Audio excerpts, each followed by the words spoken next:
Hello guys, এগুলা কিসের চারা বলেন তো দেখি। এগুলা হচ্ছে লাউ গাছের চারা। ঠিক আছে, কালকে আমার আব্বু বাজারে গেছিল, তো আব্বুকে বললাম যে বাবা আমার জন্য কয়টা লাউর চারা নিয়ে আসেন, কারণ আমার ছাদে যে গাছগুলা আগের ছিল ওগুলা মরে গেছে। তাই ওই মাটিগুলোর মধ্যে আমি কয়টা লাউ গাছের চারা লাগাবো, কারণ আমি আবার একটু শাক টাক বেশি পছন্দ করি। তো এই লাউ গাছগুলো আমার ছাদ বাগানে লাগাবো, দেখি আপনারা বলেন আমার এই লাউ গাছগুলা লাগাইলে হবে নাকি। তো এগুলো আব্বু যখন আনছিল তখন কিন্তু অনেক রাত হয়ে গেছে, এই কারণে আমি আর লাগাইতে পারিনি।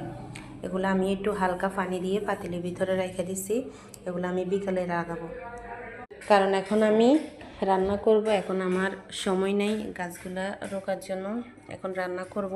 তো ভাবলাম যে আজকে গরু মাংস রান্না করব, গরু মাংস খাইতে মন চাইছে, তাই ভাবলাম আজকে গরু মাংস রান্না করব। এখন তো দেখি যে উড়ি আল্লাহ, যে অবস্থা ফ্রিজে, যে পুরো সবরে বরফ। রাত্রে যদি ফ্রিজটা বন্ধ করে রাখতাম তাহলে কিন্তু এখন মাংসগুলো নিতে পারতাম।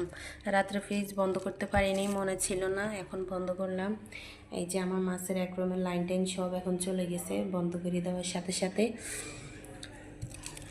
তো দেখি, ছুটাইতে পারি না, অনেক শক্ত হয়ে আছে। কি রান্না করব দেখি, মুরগির মাংস আছে, মাছ আছে, তাই ভাবলাম যে যখন ছুটাইতে পারি না তখন মুরগির মাংসটাই রান্না করে ফেলাই আজকে। তো গাইস, তোমরা কে কে গরুর মাংস পছন্দ করো সবাই চলে আসো, তোমাদেরকে আমার নিজের হাতে গরুর মাংস রান্না করে খাওয়াবো। ওকে, আল্লাহ হাফিজ।